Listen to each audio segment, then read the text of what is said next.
Is-Segretarju Parlamentari Clyde Puli li fl-aħħar jiem intbagħat f'diversi okkażjonijiet jirrappreżenta l-Partit Nazzjonalista biex jitkellem dwar l-iskandlu tal-Uti tal-Commissions fix-xiri taż-żejt fl-Enemalta jibqa' jiddefendi l-Ministru Austin Gatt.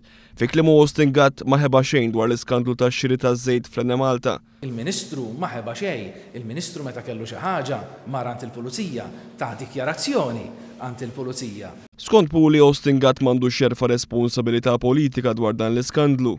Mistoqsijiet jekk jaqbilx mal-Ministru Austin Gatt li allega li huwa vittma ta' frame-up, Clyde Puli qal li dan ippreżenta provi ċari li l-emails dwaru kienu mbabsin.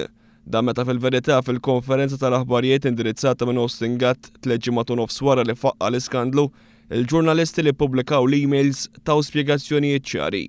Biraħ ta' provi ċari illi dawk l-emails huma imbabsin. Mitlub jirreaġixxi għal fatt li Austin Gatt naqas milli jiddikjara fil-Parlament li għandu kont bankarju fl-Iżvizzera, Clyde Puli qal li ma jaħsibx li għandhom jitqajmu stejjer bħal dawn.